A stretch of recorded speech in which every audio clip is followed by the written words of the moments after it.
This is Aaron Russo, a filmmaker and former politician.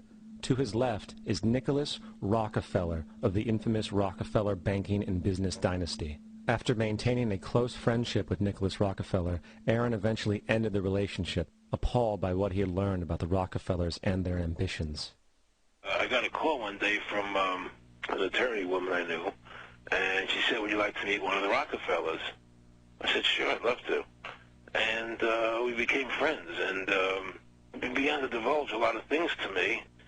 So he said to me one night, he said that there's going to be an event there, and out of that event, you're going to see, we're going to go into Afghanistan, so we can run pipelines from the Caspian Sea. We're going to go into Iraq to take the oil and establish a base in the Middle East, and we're going to go into Venezuela and try and get rid of Chavez.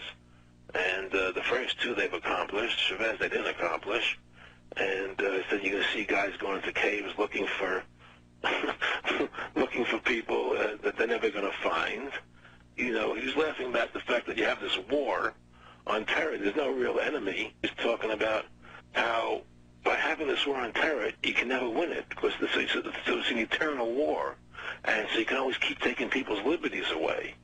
And I said, how are you going to convince people that this war is real? He says, but the media can convince everybody it's real. I mean, you know, it's just that you keep talking about things, you keep saying it over and over and over again, and eventually people believe it. You know, you created the Federal Reserve in 1913 through lies. You create 9/11, which is another lie. Through 9/11, then you're fighting a war on terror, and now all of a sudden you go into Iraq, which was another lie, and now they're going to do Iran.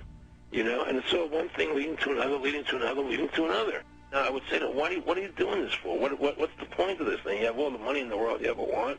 You have all the power. I said, you know, you're hurting people. It's not a good thing. And he would say, what do you care about the people for? Take care of yourself and you take care of your family. And then I said to him, what are the ultimate goals here? He said, the ultimate goal is to get everybody in this world chipped with the RFID chip and have all money be on those chips and everything on those chips. And if anybody wants to protest what we do or violate what we want, we just turn off their chip. That's right, microchipped.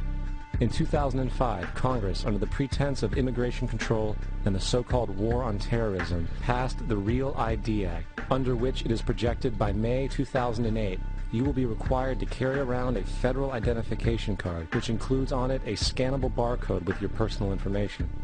However, this barcode is only an intermediary step before the card is equipped with a VeriChip RFID tracking module, which will use radio frequencies to track your every move on the planet. If this sounds foreign to you, please note that the RFID tracking chip is already in all new American passports. And the final step is the implanted chip, which many people have already been manipulated into accepting under different pretenses. We have a Florida family who are really pioneers in a brave new world. They have volunteered to be the first ever to have microchip identification devices implanted into their body. After 9/11, I was really concerned with the security of my family. I wouldn't mind having something planted permanently in my arm that would identify me. In the end, everybody will be locked into a monitored control grid where every single action you perform is documented. And if you get out of line, they can just turn off your chip, for at that point in time, every single aspect of society will revolve around interactions with the chips. This is the picture that is painted for the future if you open your eyes to see it. A centralized one-world economy where everyone's moves and everyone's transactions are tracked and monitored, all rights removed. The most incredible aspect of all, these totalitarian elements will not be forced upon the people.